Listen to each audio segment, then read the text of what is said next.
We hire for competence. We don't hire based on what boxes someone checks. We hire based on what we feel they can do for the firm, for the advancement of the firm, for the advancement of our clients' interests, and for lifting the team. Those are the things. How do they fit into the culture of moving the firm forward? That's what we're interested in. It is extremely hard, and we have to be innovative, find new ways to attract talent, and convince them that accounting is not boring.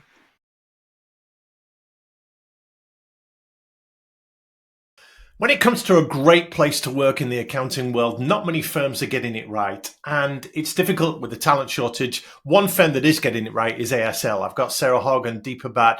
Deepa, is it difficult to recruit these days, or have you got such a great brand that people are banging your door down trying to get in?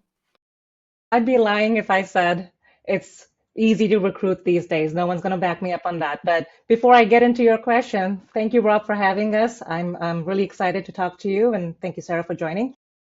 As every accountant will tell you that's in the hiring mode, this is an insane economy right now, trying to find the right talent, trying to find folks who want to work the hours that we, in our minds, are the experienced folks feel like, oh, we did it in our careers, at the beginning of our careers.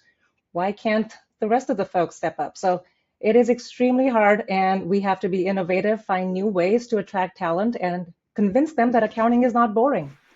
Yeah, we're doing a series here on the show for great places to work. And Sarah Hauge, you feel that your firm has a particularly attractive culture that brings people in. How would you describe it? I would say that we are supportive and collaborative, to put it concisely. We've definitely transitioned to a hybrid environment due to COVID the last few years. And so I think just having a leadership team and then also team members who you work with on a daily basis be there to support you makes all the difference and makes your work more important and makes you feel valued at the firm, which is what everybody wants when they, put in their work for the day. They want it to feel valued. Well, Deepa, that's what everybody wants. But the problem is that's what most accounting firms are claiming, that we give that. It's on their website, it's in their promises. So it's very difficult for talent to discern what is real and what isn't. Now, you've genuinely got it right as ASL. What is your evidence that you're doing it correctly and it's working there? So I would say this, pre-pandemic, we were mostly in the office, mostly in California. We had one or two remote employees. This was 2019, 2020. And since then, we are about 120 people now. 25% of our team is fully remote. 24% of our team is remote in California. And the rest of us, the 51%, we're hybrid.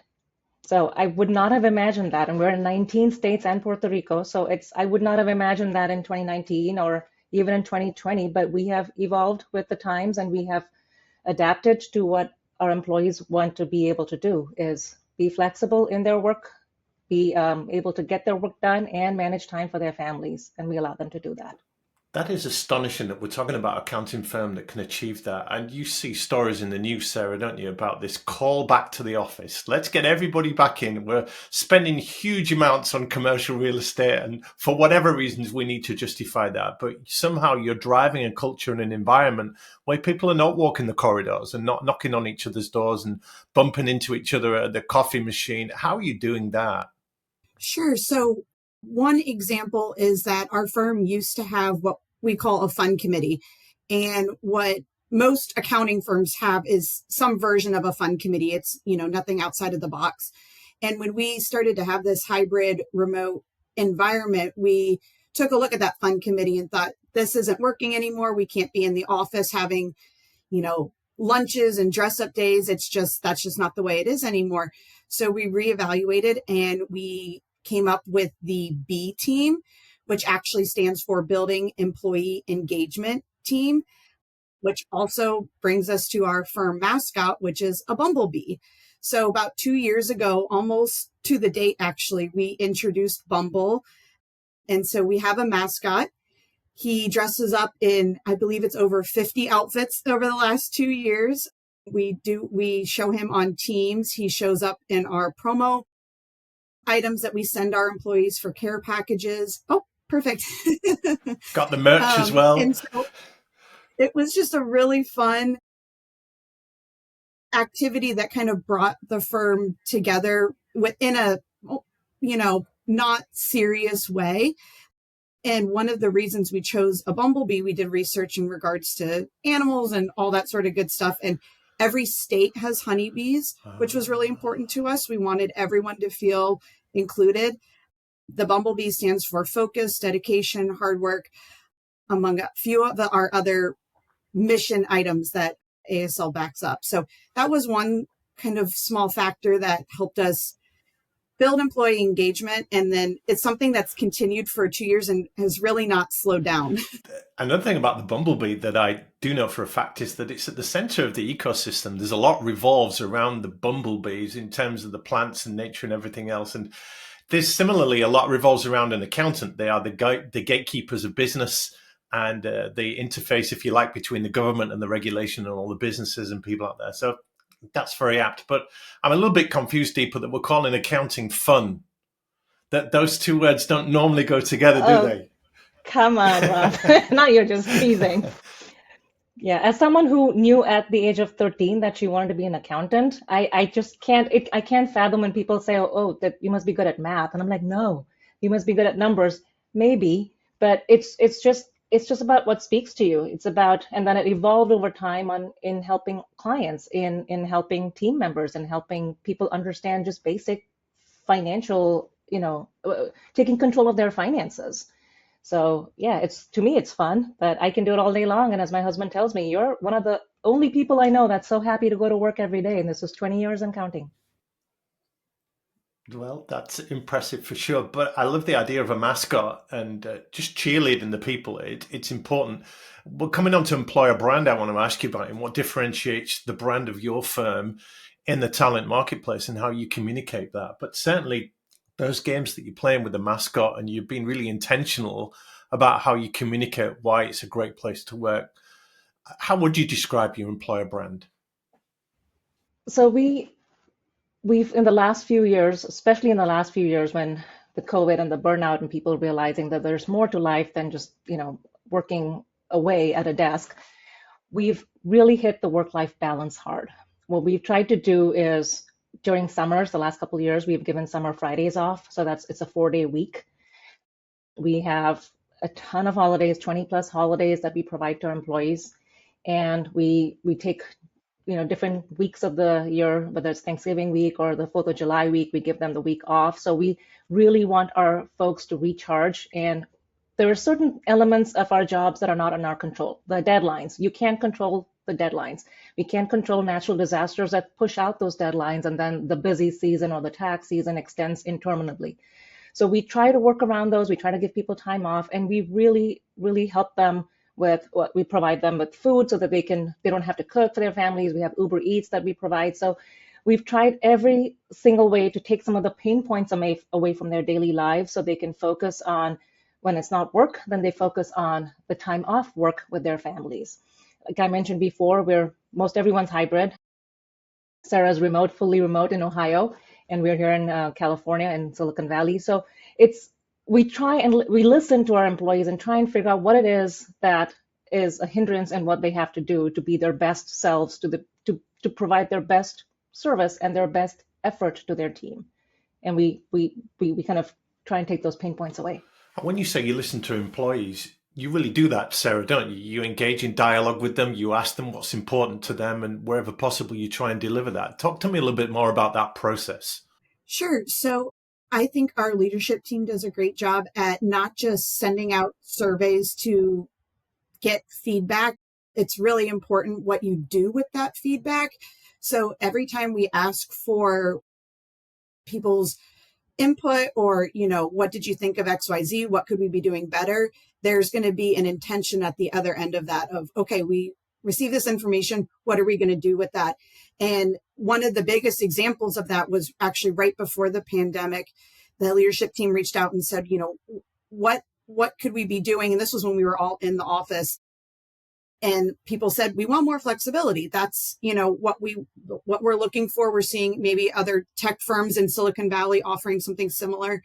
And so leadership team took that and thought, okay, what can we do with that? And we started to implement a work from home based on level, what you could do from working from home and having that flexibility.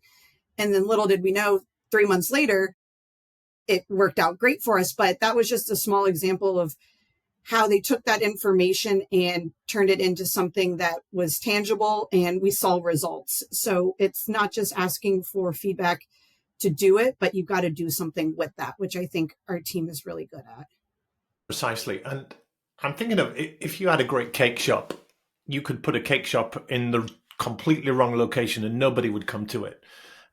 Accounting firms may have a wonderful culture, a great employer brand, but if you cannot get on the radars of the people that are actively looking, and even that passive talent market that don't know that they're looking, how do you attract talent and get on the radars of these people so they notice the great things that you're doing?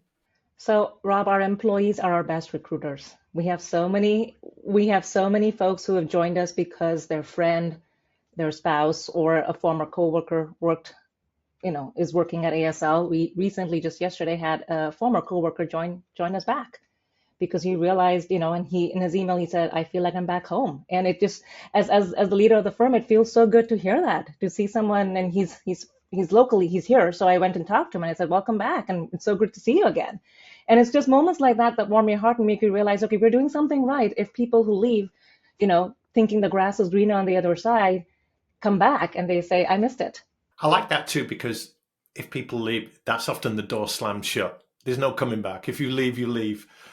But you're obviously very purposeful in keeping that door open, keeping bridges built. People's circumstances change.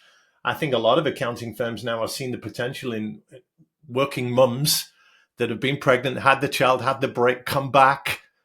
We'll come on to diversity later, but clearly you are doing the right things to keep your employees engaged. Is there anything else you do to attract these people and make them notice what you're doing? We have a pretty rich employee referral bonus, which is $2,000 for every year of experience. That just adds up when you bring in an experienced person. Yeah, and we have all kinds of bonuses for passing the exam. We help students take the exam. We've got a tie-up with Becker CPA exam review course. So if they had to study for the exam, they don't have to pay for it. We'll pay for it.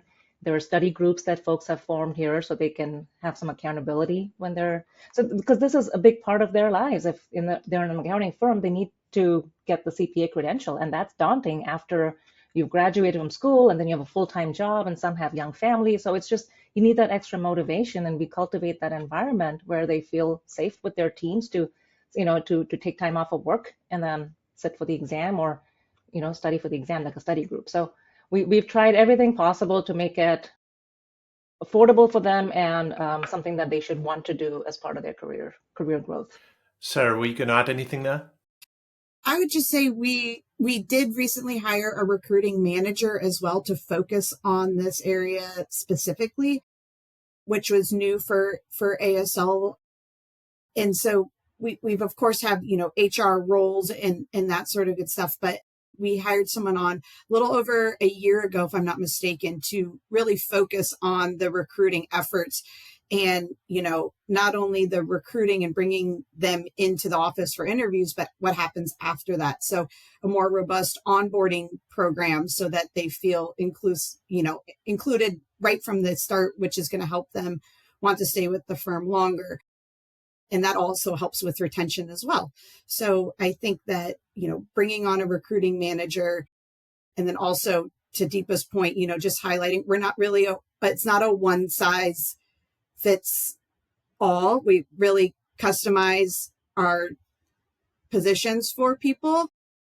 We make it work for a lot of different people, which I think a lot of accounting firms have very rigid schedules or set, plans. And so we're a little bit more flexible. I work with a firm in North Carolina, a similar size firm to ASL, and they use the phrase "one size fits one," and they recognize the unique nature of people because you're all in different circumstances. So I like that. So you're hinting at how strong engagement is here. Tell me if there's anything else specifically in any initiatives or programs that you've implemented that keeps people really satisfied in their roles. I'll talk to one other thing that we've started to do, and it's expanded, has grown over the years, is we have, in the summer months, we have what we call ASL University. It's a 3-day get together.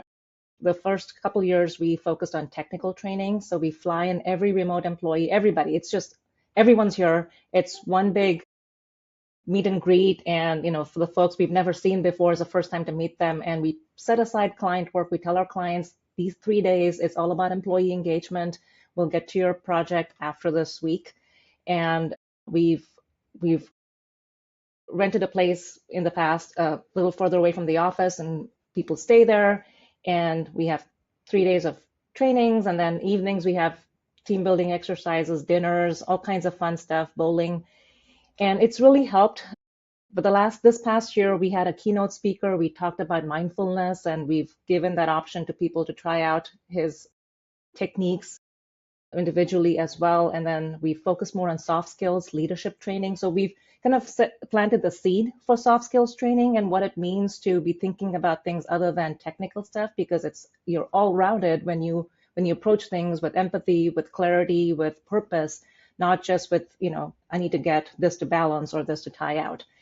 And along the way, what we've done is we've provided that kind of leadership training to folks as they've progressed through their careers. We offer that in-house. We have in-house coaches and mentors, but we also offer it through other accounting associations that we belong to, whether it's Cal CPA, California Society of CPAs, or it's Lineal Global, which is an association we belong to. So we've really focused on coaching and looking at it not just from a technical perspective, but what it takes to be a future leader of the firm, what it takes to be pulling up your team, inspiring them, and making them want to be the future leaders. That's very important. And best practice in firms that do this well are very much on with that, in that they recognize that the soft skills, the non-technical stuff, is a discretionary activity, and it's done by most accountants if they have a little bit of time left over, which they never do. They're super busy, so they generally neglect the softer side of things. So if you're putting that front and center for your people and giving them the space, the time, the investment to do that, that's definitely going to help with engagement. Are there any particular strategies you use to recruit people at any level, maybe at the senior level and the lateral hires, or the entry level and going on campuses and things like that? Is there anything you specifically put in place for those?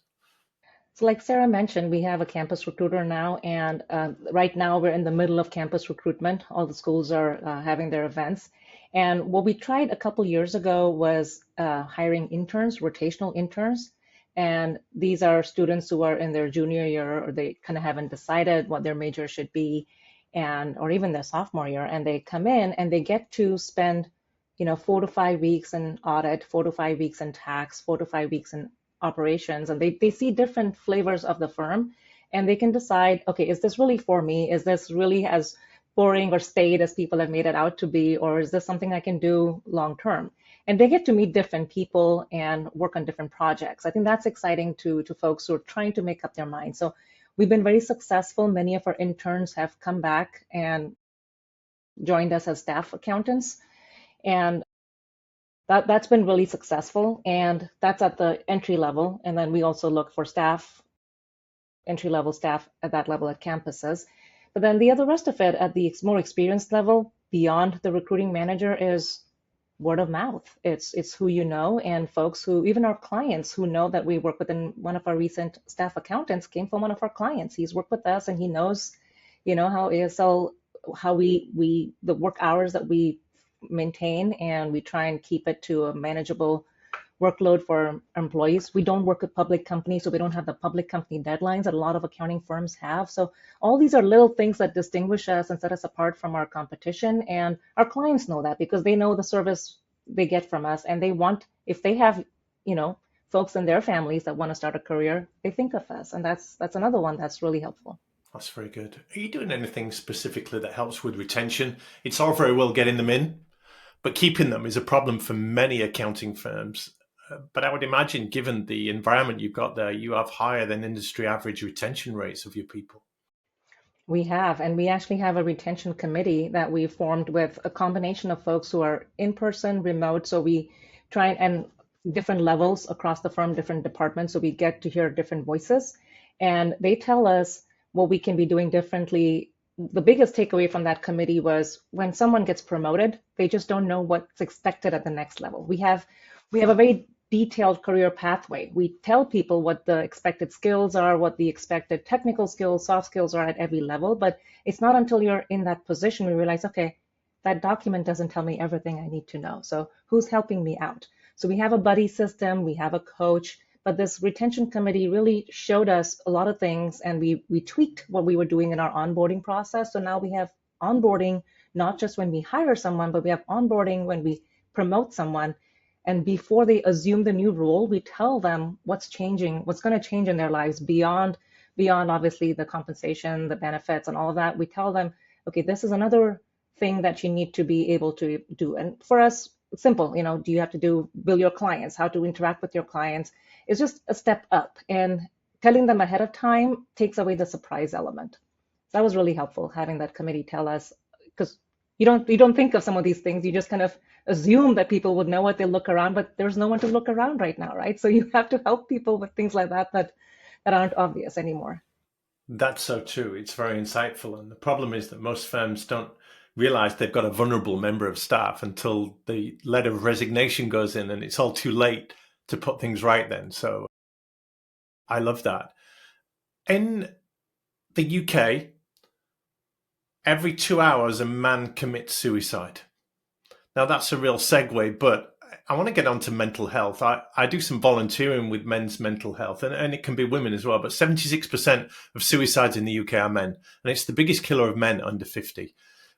Accounting is well known as I wouldn't say stressful. It's not like you're down a mine or laying bricks, but we do know that the work is intense. There's a lot at stake. Accuracy is at a premium. Accountants are in the business of managing risk. They work very long hours. They have very complex qualifications and regulations to keep up with. And we hear a lot about burnout and overwhelm. Sarah, talk to us a little bit about how you keep your duty of care in place for your people and look after them mentally as well as professionally. Sure. So, in regards to kind of the overview of our insurances, and I know Deepa has spoken to this just recently, but from a technical standpoint, we do offer 100% employer paid in medical, dental for our employees. So that takes a little bit of weight off of their shoulders in regards to just getting access to maybe the assistance that they might need. And a lot of our carriers offer, programs that can help with that as well. So just taking the cost burden out of it can be a huge, getting rid of that huge barrier there as well. We also are very mindful in that we actually have a wellness tab on our SharePoint intranet for our employees, which is just our website for just our employees. And we have one of our team members who updates that monthly and shares resources. It could be from recipes to mental health and suicide awareness month. And she does a great job at posting those types of activities. And then we also bring the resources that are available to our employees directly to them. So one of our insurance carriers, there's a lot of things that insurance carriers can offer, but you might have to spend a few hours digging on their website or, things like that. So for example, if you have one of our insurance carriers, you're offered the Calm app at no cost or access to online workouts. Another one offers discounts on fitness applications and things like that. So we put those front and center to employees to say, hey, this exists. Please take advantage of it so that they don't have to go and find it and spend their precious time, looking for those types of resources. We also use our Teams platform to do Teams contests. And, that seems very light and kind of fluffy, but we do, last week, for example, is what do you do in order to stay active and healthy during busy season?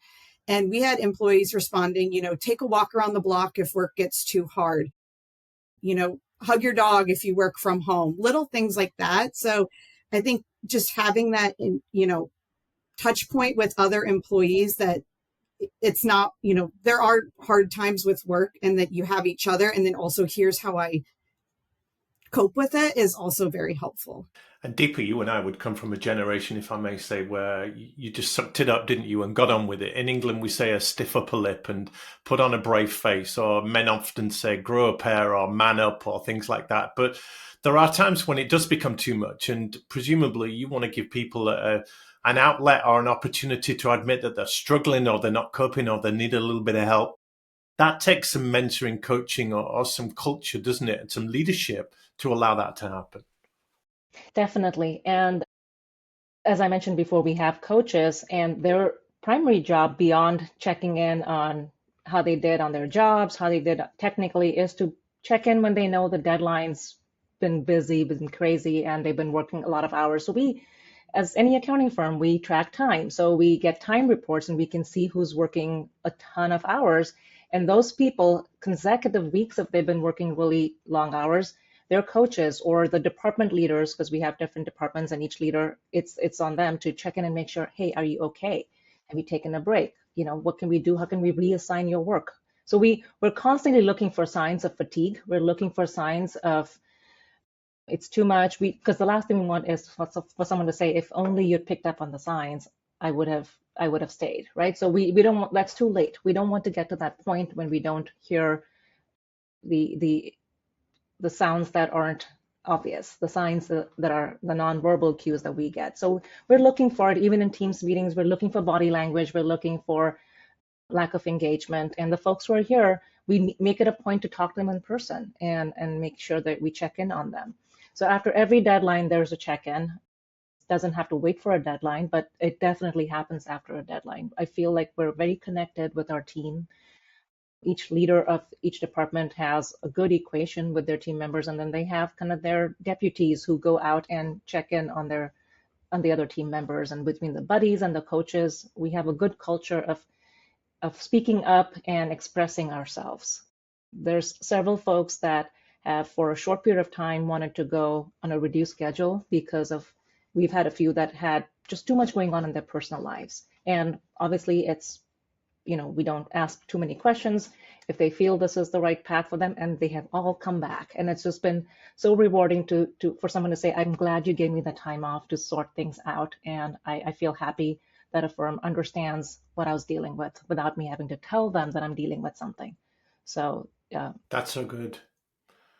As a father of two daughters, I am a strong feminist in that regard. I'm talking to two very influential, authoritative ladies here that are in senior positions in this accounting firm, and it's refreshing. It's great to see, because it's traditionally, we can't avoid it, it's been a man's world, but things are changing, and it's important that we talk a little bit about diversity and inclusion. Deepa, you're, if I may say, checking a few boxes of diversity. You represent a lot there. And when people look at an accounting firm as a place to work, they want to see people like them. They want to identify with people at some level with some similar characteristics. So talking to that, how your firm has made efforts to be inclusive and diverse in attracting talent. It's funny you say that, Rob. I was interviewed not so long ago on this subject, and when I was asked the question, it was really hard for me to say anything without sounding too flippant, because at ASL, I've never felt different. I've been here, as I mentioned, 20 years. I started my career as a staff accountant, and I've gone from staff to managing partner. I assumed the role in January of 24.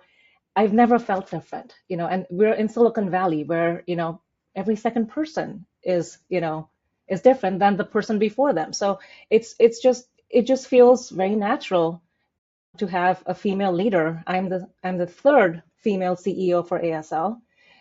We're 62% women leadership at the partner level. We are 72% women. I mean, the statistics are staggering. And yes, you may think of us as an exception when you look at a lot of other accounting firm websites, but I look around the firm, and it's because we don't distinguish based on any such metric or any such quality or any such attribute. And we've always believed, and that's kind of our philosophy, is we hire for competence. We don't hire based on what boxes someone checks. We hire based on what we feel they can do for the firm, for the advancement of the firm, for the advancement of our clients' interests, and for lifting the team. I mean, those are the things. How do they fit into the culture of moving the firm forward? That's what we're interested in. And yes, along the way, if they check a few boxes, it's great. It helps put us front and center of a lot of different initiatives, helps us get recognized for being the best firm for women, the best firm for equity inclusion. That's great, but that's not our focus when we hire someone. It's how competent are they? How do they get on with our brand? You mentioned your affiliation with Lineal Global as well, an excellent organization which obviously gives you a global footprint. That gives you access to all kinds of diversity that is not even working for you, but in serving your clients. That must be a benefit to you. Oh, definitely. So I'm fortunate to be part of their managing partner group. So I get a lot of information from the other managing partners in the United States, and then access to firms outside of the United States to kind of see what's happening in terms of talent, in terms of how they're structuring their teams and what the messaging is. So it's been a wonderful resource to our firm, to our employees, because we send them to leadership trainings and they can see other members of firms across the country. And it's also a great resource to our clients. Resources. Shout out to Mark Koziel as well. He's been on this show a few times, and he's a Definitely. very strong individual with some great thoughts, and very passionate about moving accounting forward. This is excellent. These are examples, you wonderful listeners and watchers, of a firm doing it right, but also not just content to be doing okay. Sarah, tell us about how you're constantly innovating and hearing new ideas and implementing them. Firms are not known for their agility, and they're known for sitting on their hands and waiting for things to play out. But you're obviously looking at trends, seeing where things are going. You got ahead of it with COVID and the remote thing. How are you adapting to the way the workforce is changing? Sure. So I think our firm has evolved where, like you said, we're not just stuck in doing something because we did it last year. I think it's really easy to get into that cycle of look at the calendar from last year, copy it over to the next year, and keep doing the same thing. And I think our team and our leadership has done a really great job at, we look at, did this work last year? Or should we make changes for this year? And so I think just being fluid in that aspect is really important. And I mean, I know it sounds silly, but even looking at holidays for the next year, a lot of firms say, here are your X number of days and it doesn't matter where they fall. Our leadership team takes a lot of time to look and say, okay, what makes sense for next year so that our employees kind of, get the most bang for their buck with getting some time to relax and recharge, and that it makes sense for everyone. I don't think a lot of other firms are looking at the little things like that really add up. Deepa, what excites you most for the future of ASL? And you've been there in situ quite some time, but it looks like you've got the passion to be there a few more years. Just a few. I'm kidding. I think the possibilities are endless. I'm excited because the last few years was kind of finding our ground, settling under COVID, making sure people felt, the team felt heard, felt a sense of stability. We've had a lot of transition within our firm as well. Many partners have retired, so there's newer, younger partners. There's a lot of new experience coming into the firm, new ideas. So that's all great. I think change is positive. I think change can propel us in the right direction if you harness it correctly. What I'm really excited about is some of the suggestions we got when we won the Best Places to Work award. A lot of the suggestions were centered around training and purposeful training, not just soft skills training, but technical training. So I want the next few months to be focused on, we've tried some new things in 2024. I want to take away from that what worked, what didn't work, and then have a more formal training program so we can be better, we can be excelling at what we do, and attracting more talent, because this is a firm that believes in expertise, believes in getting better. We don't rest on our laurels. We don't think, oh, we've got these really great clients, we're done. No, we need to be serving them, finding other ways to make ourselves better. And I'm really excited about all the things we could be doing in getting better, in getting excellent. Sarah, what could you do with a few more hours in your day? There's clearly so many things you want to be getting on with in making ASL even better as a place to work. Oh gosh, what could we keep doing? I think I think we do a lot of different things. So I think with a few more hours, you could probably emphasize a few of those items a little bit more. But I think that we've built an internal team so that we're doing all the touch points that we need to continue to grow. And I think just collaborating and continuing to build on that will help us. Deepa, let's get some final thoughts from you as a call to action for the leaders listening, the managing partners listening, and they're listening to you and they're getting some ideas. But as a call to arms for the leaders to set an example on what it takes to be a great place to work and getting good people around you, what advice would you give to them to maybe emulate some of the great things that you're doing? Hardly for me, having been in this role for barely 9 months, to give advice to other managing partners. But I will say this: my predecessor set up a really good culture of accountability, even at the partner level, and that's something I find very compelling. I think it's really important that we hold ourselves accountable at every level. And as partners, we have goals. So we are evaluated and our compensation is determined based on how we achieve those goals. So that's, as the rest of the firm sees that and understands that there's goals across the board, it gives them that sense of, okay, it's not just me that has to live by the rules, it's everybody else. So I think that's a really key message that I would like to share with whoever is listening and thinks it's important as well, is having that accountability at every level and ensuring that you're not telling someone to do something that you're not doing yourself. Amen to that. What a passionate and insightful interview. Thank you so much, both of you, for sharing the wonderful things happening at ASL. Congratulations on the recognition you've had for doing that, and may it continue long into the future as you change the game. We appreciate your time today. Thank you. Thank you, Rob. Thanks, Sarah.